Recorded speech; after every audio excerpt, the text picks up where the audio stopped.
2 days after the Green Bay Packers' 28-22 overtime loss to the Seattle Seahawks in the NFC Championship game, and there's still a tremendous hangover in Green Bay and in Wisconsin. The Green Bay Packers should be playing in Super Bowl 49 right now, but for 5 minutes plus in overtime of a football game, they totally collapsed, allowing the Seahawks to come from behind an improbable comeback and knock off the Packers. It started early. It was a mindset for the Green Bay Packers. They had opportunities to pour it on Seattle early and run away and hide. Instead, Seattle was able to get stops inside the red zone, their red zone defense getting stops of the Packers, who settled for field goals instead of touchdowns. I can understand the first field goal try, the Packers deciding to get points on the board on the road in Seattle. But then they had another opportunity down near the goal line, and this time, instead of going for a touchdown, which would have been a good mindset for his football team, they get into defensive mode, take the points, and have a 6-0 lead at the time. Now, that mindset then led to, obviously, there were mistakes along the way. And as much as the Packers dominated this football game, both sides of the line of scrimmage throughout the first 3.5 quarters, there were situations throughout the football game where the Packers had opportunities to add on, score more points, or do things to pummel the Seattle Seahawks even more, and didn't get it done. Let's start with the faked field goal. This is an instance where Seattle's down 16-0 at the time, and they were in a situation where they were desperate. And putting 3 points on the board would have helped Seattle, but they needed a big play, and they call for the faked field goal. Now, every person in the group that I was watching the game with, many of them, probably 50% of those people, shouted out, said, "Watch for the fake." I'm sure that was the case throughout Packerland.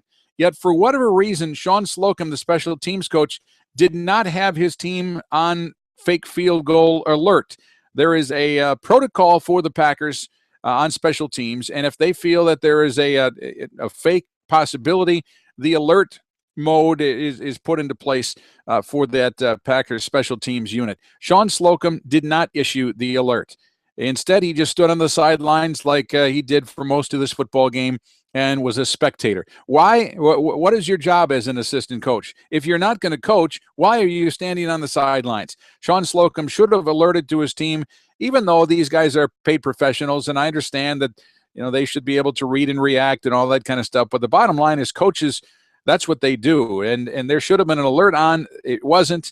Seattle successfully fakes the field goal, scores the touchdown, and now, even though it was still, the Packers were still in control, there was a little bit of a momentum turn there at that point in time, and Seattle starting to breathe a little life into their operation. 2-point conversion after Seattle eventually scores a touchdown. How does that thing get completed? Again, special teams. It's a pass that should have been knocked down, and it wasn't. The Packers defense had a chance to make the play. Clinton Dix didn't get it done. They get the 2-point conversion. Now there's the 2-point or the onside kick. Brandon Bostic. The 2-point conversion came after the onside kick, but Brandon Bostic is supposed to block on the play, and Jordy Nelson would have probably caught that onside kick instead. Bostic tries to field the play, and now the entire Packer Nation is on the shoulders of Brandon Bostic. It's his fault that they lost the football game, right? Wrong. It was certainly a contributing factor, but so many things along the way contributed to the Packers losing that football game. Probably a good handful, 7, 8, 9, 10 different things that happened in that game. And there's a reason that would have added that the Packers would have been able to put more points on the board or keep points off the board. How about the interception by Morgan Burnett? Didn't realize it at the time, but once we found out after the game, it was Julius Peppers, the age-old veteran, the guy who's giving speeches in the locker room, one of the 6 playoff captains for the Packers.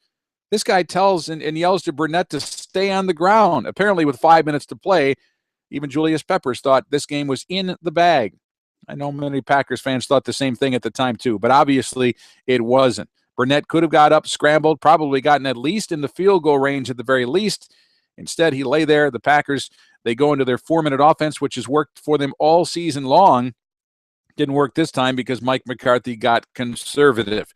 He decided that he was going to run the football. If he can pick up a first down on the ground, he would do so. But for the most part, his goal at this point in time, up by 2 scores, was to get Seattle to at least call their timeouts. And if they pick up a first down along the way, great. Well, again, defensive mode for the Packers. They had been aggressive for 55 minutes of the football game, and then they changed what they're doing. It didn't make the quarterback happy. Aaron Rodgers, he wanted to go for the jugular, and the Packers didn't do that. Another contributing factor to why they lost the football game. Defense, for whatever reason, the pressure that they had put on for 3.5 quarters went away. Remember the 3rd and 19 play? Seattle able to convert, picking up 29 yards on the play. That, again, was a 3-man rush, something that the Packers hadn't done the whole game. All of a sudden, they go into a 3-man rush, having defensive backs back. Well, if you let Russell Wilson run around that long, he's going to be able to come up with something. That's what he did. Seattle converts. They go on to score. Another moment in that football game where the Packers had changed what had worked for them up to that point. They went into prevent mode, and it cost them another contributing factor to costing them the football game.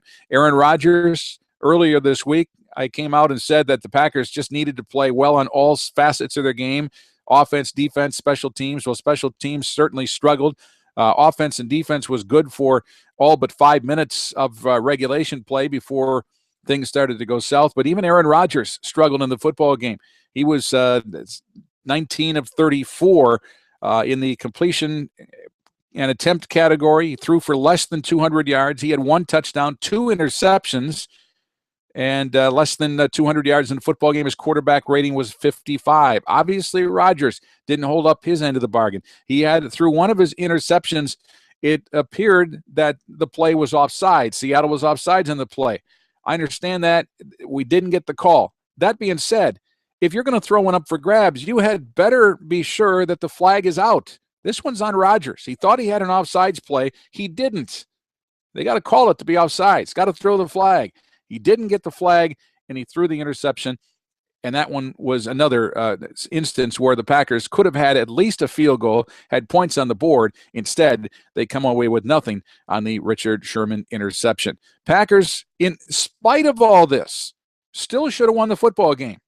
They played well enough. They dominated. Line of scrimmage, Packers offensive line, much like they have all season long, was outstanding. Defensive line, outstanding. They did so many things right. And in spite of all these little snafus I'm pointing out, it is still, in my opinion, a pure fluke as to how they didn't win the football game. Fact of the matter is, though, Russell Wilson, this guy is a gamer. 4 interceptions he throws, yet he's the guy that's cheerleading on the sidelines, keeping his players pumped up, keeping them in the game, trying to stay positive with the remote thought that there would be an opportunity to come back and win this game. It doesn't always happen like that. Russell Wilson doesn't win every comeback in spite of staying positive after 4 interceptions, but he did this time. Would Aaron Rodgers have made that comeback after 4 picks? He's the best quarterback in football, and I'm not so sure. For some reason, Russell Wilson was able to do it. He's a special player, and he helped the Seahawks win. I'm not suggesting he's better than Aaron Rodgers, and I'm not suggesting he's the MVP, but he had a whale of a performance when the game was on the line for the Seattle Seahawks to come back and win. Packers to the drawing board. What did they need to switch? Well, there will be they won't, obviously they'll head into free agency now, and they've got a list of free agent players that they need to consider re-signing. Not all will re-sign. They won't have the money to do it all. They'll have to go into the draft and replace some of these players with new players. But for the most part, the Packers are an intact organization.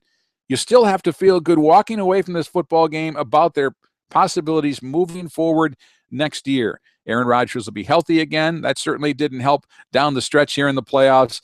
I think the Packers are in good shape to be right back with a chance to do it again next year with what they have left on their football team, plus the additions that Ted Thompson and Mike McCarthy will come up with in the draft.